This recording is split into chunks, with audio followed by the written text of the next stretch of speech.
विराजे सुर गौरी हर को मातलिए गुड़ लड्डू साई सुरवर को महिमा कहीं न जाए लागत हो पर को जय देव जय देव जय जय श्री गणराज विद्या सुखदाता धन्य तुम्हारो दर्शन मेरा मन रमता जय देव जय देव अष्टौ सिद्धि दासी संकट को भैरी विघ्न विनाशन मंगल मूर्धाधिकारी कोटि सूरज प्रकाश ऐसी छवि तेरी कंठस्थल मस्तक झूले शशि बिहारी जय देव जय देव जय जय श्री गणराज विद्या सुखदाता धन्य तुम्हारो दर्शन मेरा मन रमता जय देव जय देव भाव भगत से कोई शरणागत आवे संतन संपद सबही भरपूर पावे ऐसे तुम महाराज को अति भावे गोसावी नंदन निश्चित गुण गावे जय देव। मूल गावात फिरत आहोत।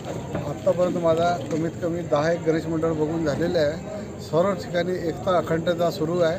प्रत्येक समाज असा कोणताही नाही का एकच समाज आहे म्हणून, हिंदू आहे, मुस्लिम आहे, शीख ईसाई आहे, प्रत्येक समाज उत्साहाने याच्यात भाग घेत आहे। आणि आज म्हटलं तर 2 दिवस ईद मिलादसुद्धा आहे आणि गणपतीचा मोठा उत्साह आमच्या मूल नगरीत साजरा करत आहे। आणि संगम गणेश मंडळ हा यांचं 40वा वर्ष आहे आणि यांच्यासोबत माझे संबंध बालपणापासून आहे। असे कितके मंडळ आहेत तर त्यांना बघून आज मला हर्ष होत आहे की हे परंपरा पुढेही चालू असायला पाहिजे। आणि सगळ्यांना हे संदेश आहे की आजकाल जे काही वाईट सवय लागले आहे त्यांनी गणपतीच्या निमित्ताने ते वाईट सवय सोडावा आणि जे काही चांगली सवय आहे त्याला अंगीकरण करावे। आणि देशात जे काही सुरू आहे आता देखावा बघितला आपण त्याचे घडत आहे, जसं बदलापूरमध्ये झालेला आहे, आपला नागभीड जेव्हा झाला आहे।